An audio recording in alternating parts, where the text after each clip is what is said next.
Secret ইনগ্রিডিয়েন্টসের সাথে বানিয়ে নেব একদম স্ট্রিট স্টাইল কলকাতার ছোলা মাখা, যেটা হবে ভীষণই ট্যাঙ্গি, স্পাইসি আর মাউথ ওয়াটারিং। এটা আপনারা দিনের যে কোনো সময়ই ট্রাই করতে পারেন, আর এটা কিন্তু আপনারা বাচ্চাদেরকে টিফিনেও দিতে পারেন। এছাড়াও থাকবে একদম সিক্রেট ইনগ্রিডিয়েন্টসের সাথে হোম স্টাইল মুড়ি মাখা। এইভাবে যদি আপনারা বাড়িতে ট্রাই করেন তাহলে ছোটবেলার স্মৃতি কিন্তু ফিরে আসতে বাধ্য। ভিডিওটা যদি ভালো লাগে লাইক, শেয়ার এবং সাবস্ক্রাইব করার অনুরোধ রইল। সবার প্রথমে আমি এখানে 1 কাপ ছোলা নিয়ে নিয়েছি। ছোলাটাকে আমি এখানে খুব ভালো করে পরিষ্কার করে বেছে নিচ্ছি, কারণ অনেক সময় এর মধ্যে নোংরা থাকে। এরপর জল দিয়ে 2 থেকে 3 বার ছোলাটাকে আমি খুব ভালো করে ধুয়ে নেব। ছোলাটাকে ধুয়ে নেওয়ার পর 1 রাতের জন্য ভিজিয়ে রাখবো। আপনারা কিন্তু ছোলা ভেজানোর পরের দিনই ছোলাটাকে এভাবে মেখে নিতে পারেন, অথবা আমার মতো স্প্রাউট তৈরি করে নিতে পারেন। আমি এখানে স্প্রাউট মেকারের সাহায্যে স্প্রাউট তৈরি করে নিয়েছি।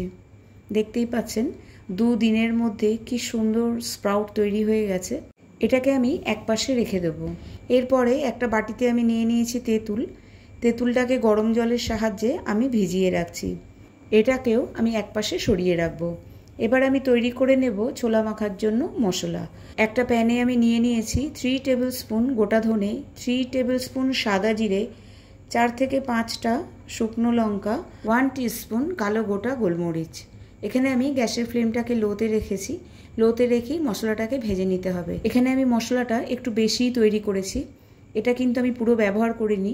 তাছাড়াও মশলাটা আপনারা শুধু এই ছোলা মাখাতে না, অন্যান্য অনেক কিছুতেই এই মশলাটা ব্যবহার করতে পারেন।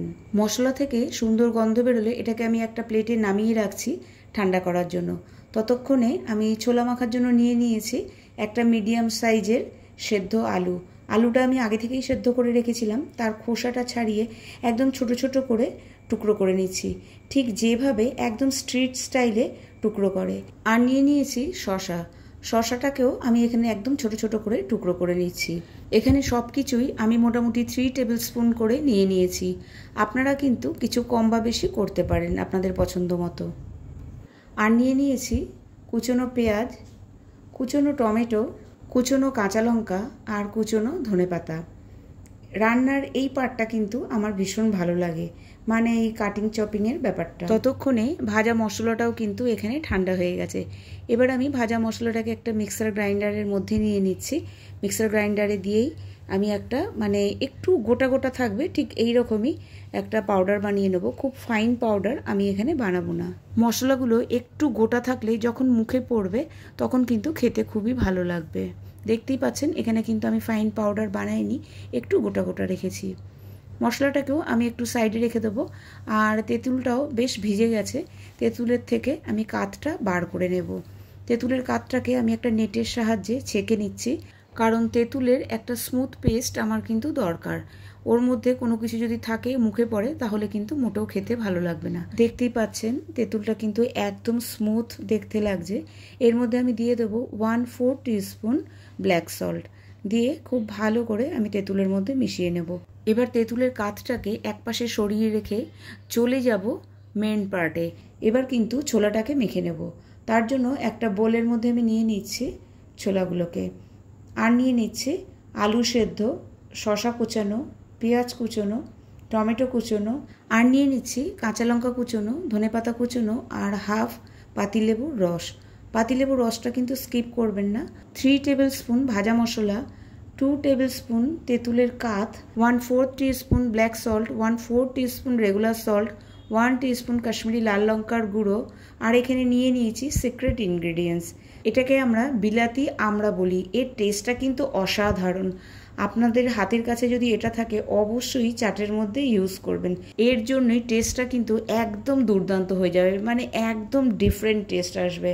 এবার সব কিছুকে খুব ভালো করে মিশিয়ে নিতে হবে, সমস্ত মশলাগুলো যাতে ছোলার গায়ে খুব ভালো করে কোট হয়ে যায়। এখানে ছোলা মাখা কিন্তু একদম রেডি। দেখতেই পাচ্ছেন, দেখেই কিন্তু জিভে নিশ্চয়ই জল আসছে। আমার তো জল আসছে। আর খেতে কিন্তু দুর্দান্ত হয়েছে। আমি এবার একটু টেস্ট করে নিচ্ছি যাতে সব কিছু ঠিকঠাক আছে কিনা। আপনারা কিন্তু বাড়িতে অবশ্যই ট্রাই করবেন।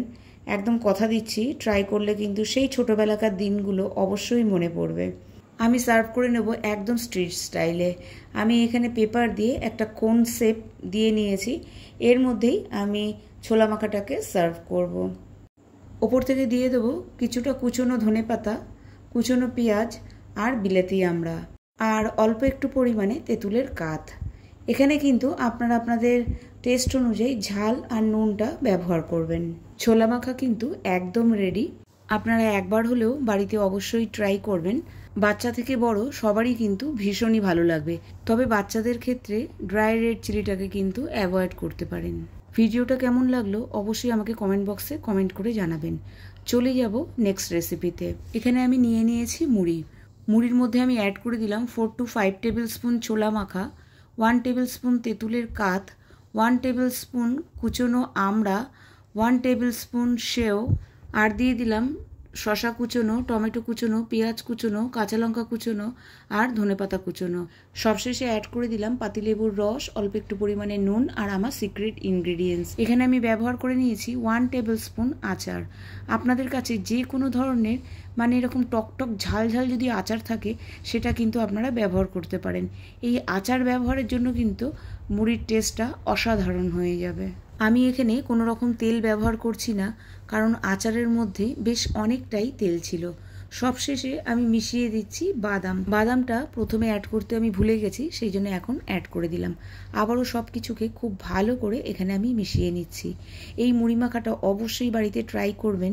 এটা খাওয়ার পর আমার মনে হয়েছে একদম ট্রেনে আমরা যেরকম ধরনের মুড়ি মাখা হাতের কাছে পাই ঠিক ওরকম ধরনের। আপনারা চাইলে এর মধ্যে নারকেল কুচোনোও ব্যবহার করতে পারেন, তাহলে কিন্তু আরও দুর্দান্ত খেতে লাগবে। ওপর থেকে দিয়ে দিলাম ধনেপাতা কুচোনো, টমেটো কুচোনো, সেও আর ছোলা মাখা। সবার উপরে দিয়ে দিলাম তেঁতুলের কাঠ। আমার মুড়ি মাখাটা কিন্তু একদম রেডি। মুড়ি মাখাটা কিন্তু অসাধারণ হয়েছে। বাড়িতে অবশ্যই একবার হলেও ট্রাই করবেন। সন্ধেবেলা মুড়ি মাখার সাথে চা কিন্তু দুর্দান্ত লাগে। বানিয়ে নিচ্ছি এখানে চা।